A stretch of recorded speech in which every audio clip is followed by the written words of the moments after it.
Bienvenidos a otro programa de conversaciones académicas. Bienvenido, profesor Delfín. ¿Cómo ha estado? Muy bien, James Andrés, muchas gracias por la invitación. Aquí estamos dispuestos a esta conversación académica. ¿Usted considera que hay una definición unívoca de justicia o hay muchas definiciones de justicia y usted con cuál estaría más de acuerdo? Bueno, primero que todo, la justicia está arraigada en la historia de la filosofía occidental desde sus orígenes en los griegos, como usted bien dice, con Sócrates, Platón y Aristóteles, pero incluso mucho antes.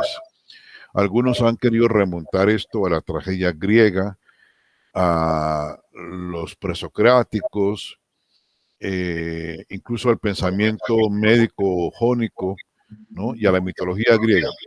Digamos, hay toda una línea de desarrollo de nociones que van de Dike o Temis, que son dos divinidades.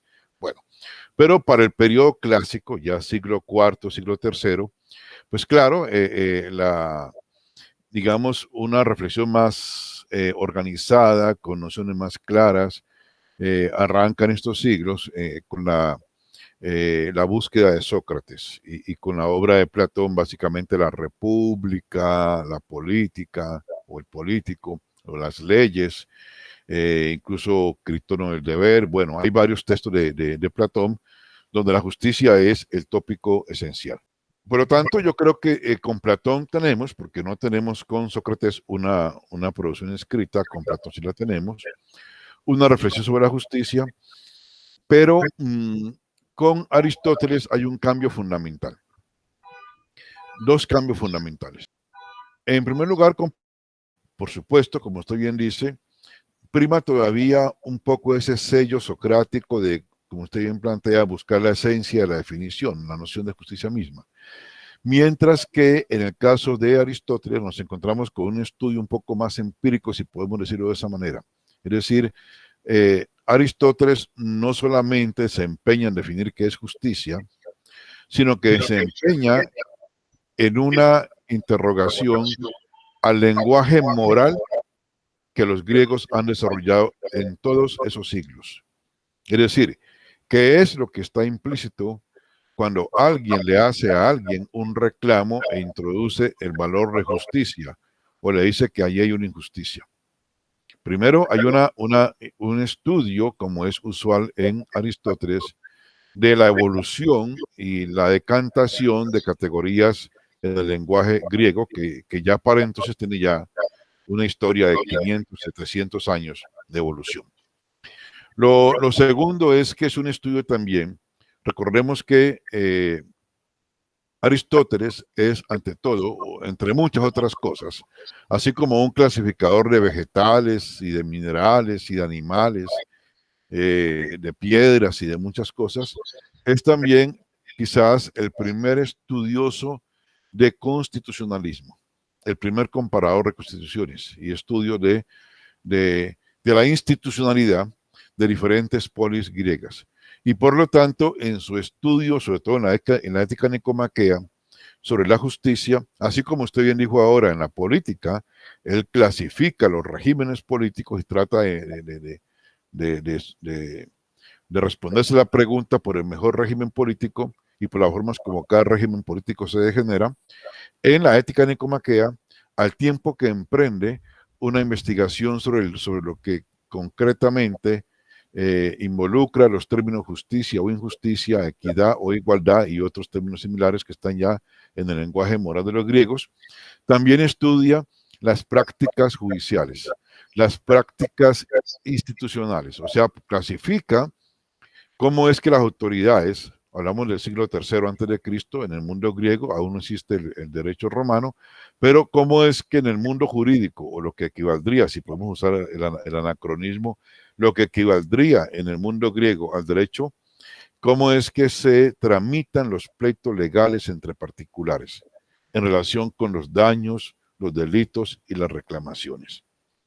Y eso lo separa de la discusión ético-política de cómo se distribuyen las cargas y beneficios en una sociedad. Es decir, él separa esa dimensión puramente jurídica de la justicia, como diríamos nuevamente otro anacronismo, el derecho privado, de la dimensión un poco más política de la justicia social. Y es cómo se eh, distribuyen y con qué criterio moral habría que distribuir las cargas y beneficios en una sociedad determinada. Y esto, digamos, en ese sentido, me parece que Aristóteles es el fundador, si bien es muy importante la reflexión de Platón en la República y otras obras, Aristóteles es muy importante en esta distinción, así como tiene otras distinciones en las cuales es el gran fundador o el gran separador, por ejemplo, entre filosofía teorética y filosofía práctica, es también el gran separador de dos campos muy distintos. La justicia, con su connotación puramente judicial, para resolver asuntos de pleitos entre particulares o para castigar delitos, de la justicia como una categoría moral de la política. La justicia, y sobre todo en esa tradición que va de él, Sócrates, hasta Rawls y otros, que es la justicia social y la tradición concretamente redistributiva. Eso lo tenemos muy claramente cimentado en la ética nicomaquea. Y algo muy importante, porque en la ética nicomaquea también, específicamente en el libro quinto de la ética nicomaquea, Aristóteles se pregunta por qué es justicia y por qué valor de los otros valores éticos y políticos que tiene el lenguaje griego para la época es el más próximo para definir qué es justicia. Y él descubre que no es la libertad o no es la santidad o la sabiduría o la bondad u otros valores, sino que es la igualdad. Y entonces hace un gran aporte al definir la justicia a través de la igualdad. Primero diciendo que justicia es tratar a todo el mundo por igual, pero inmediatamente dándose cuenta de que esa definición es bastante insuficiente, porque tratar a todo el mundo por igual, o sea, no discriminar, es a la vez un acto de justicia y también una gran injusticia. Y entonces, de esa igualdad aritmética, eh, se pasa a una igualdad que llamaría él igualdad geométrica o igualdad pitagórica, que lo lleva a la proporcionalidad o concretamente a la equidad. Básicamente, justicia es tratar igual a los iguales y desigual a los desiguales, y esto se llama equidad o proporcionalidad, y la equidad obliga a otro criterio para establecer iguales o desiguales en relación con qué o con relación a qué. Y allí se introducen tres posibles criterios: capacidad, mérito y necesidad. Eso que se inaugura con Aristóteles abre toda una larga tradición de reflexión sobre la justicia que, pasando por, yo qué sé, por Hume, por Marx y otros autores, llega hasta Rawls, hasta Nozick y hasta otros pensadores contemporáneos. La cuestión de la equidad ligada a la necesidad, ligada a la capacidad y ligada sobre todo al mérito. Esa tradición creo que encuentra a su fundador en Aristóteles. Y en relación con la primera parte de su pregunta, si hay una definición o un concepto o una concepción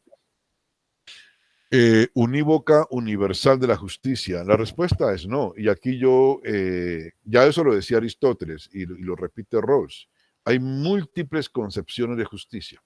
Ahora, pero dice Rawls, hay muchas concepciones y hay un solo concepto. Yo no diría que un solo concepto, pero sí hay una intuición que atraviesa todo el lenguaje moral, digamos, y que más o menos está en el trasfondo de cualquier teoría de la justicia. Justicia es dar a cada cual lo que le corresponde.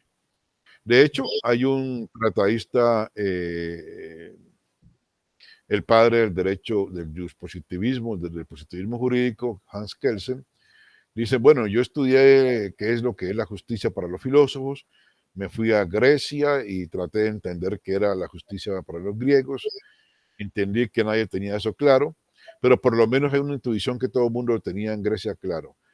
Justicia, decía un sabio griego, no un filósofo, sino un sabio griego, estaba en un pórtico de algún templo, justicia es dar a cada cual lo que le corresponde, y eso es lo que los griegos entendieron por justicia. Por supuesto, es una concepción o una intuición todavía muy gaseosa, porque ¿qué es lo que a cada cual le corresponde? Esa pregunta, esa respuesta entraña inmediatamente una pregunta. Y las múltiples respuestas a esa pregunta, pues son las múltiples concepciones que hay de la justicia, ¿no? De meritocráticas, aristocráticas, igualitaristas, libertaristas, comunistas, liberales. Hay muchas formas de responder qué es lo que en justicia a cada cual le corresponde. Muy bien, profesor Delfín. ¿Qué conclusión puedo sacar por el momento? Uno, que es complejo definir qué es justicia, pues usted ya nos acabó de decir que hay múltiples concepciones de justicia, aunque en el fondo puede haber un concepto, digamos, básico en todas las teorías de justicia. Usted me hizo acordar de algo que me explicó un profesor, pues de una manera muy didáctica. Era con el ejemplo, digamos, cuando lo invitan a una fiesta y van a repartir la torta. Y en la fiesta hay personas de diferente altura, de diferente edad, de diferente contextura, pero a todos nos reparten la torta por igual. Entonces yo les diría ahí, no, eso es justicia por igualdad. Vamos a dar la torta al niño de 5 años del mismo tamaño que al adulto. Esa sería como la justicia aritmética en Aristóteles. Y el otro tipo de justicia, ya usted me dirá si la analogía está mal realizada, en esa misma repartición de la torta, a mí me darían una torta más grande, porque yo soy más grande, yo soy más alto, y quiero comer más torta, porque mi cuerpo me exige eso, y al niño le doy una torta más pequeña. Eso sería como equidad. Yo no sé si esta analogía está bien o quiere complementar algo de esta analogía que estoy realizando, como para que quede más clara esa concepción de justicia aritmética y justicia en sentido geométrico.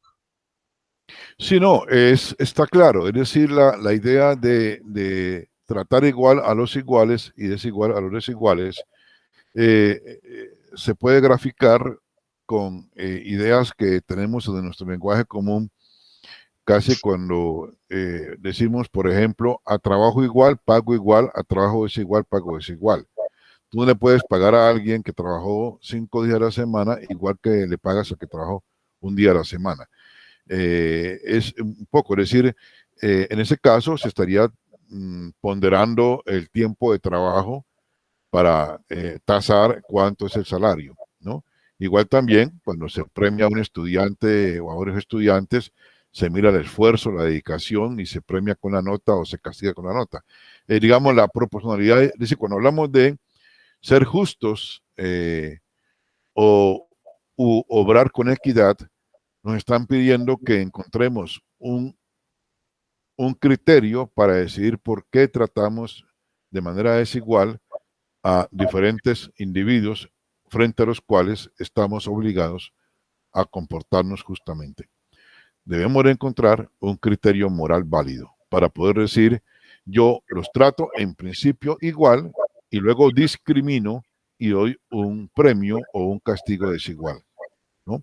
Lo que llaman algunos atenuantes, agravantes en el caso penal, ¿no? Pero de todas maneras, algún criterio tiene que haber, algún criterio de necesidad, por ejemplo, un cuerpo requiere más torta que otro, o de esfuerzo, de mérito, o de capacidad, es decir, este tiene una capacidad para pintar, a él le puedo dar más elementos de pintura y este que no puede pintar no haría bien en darle todos los elementos si se los quito al de acá que tiene mayor capacidad para pintar.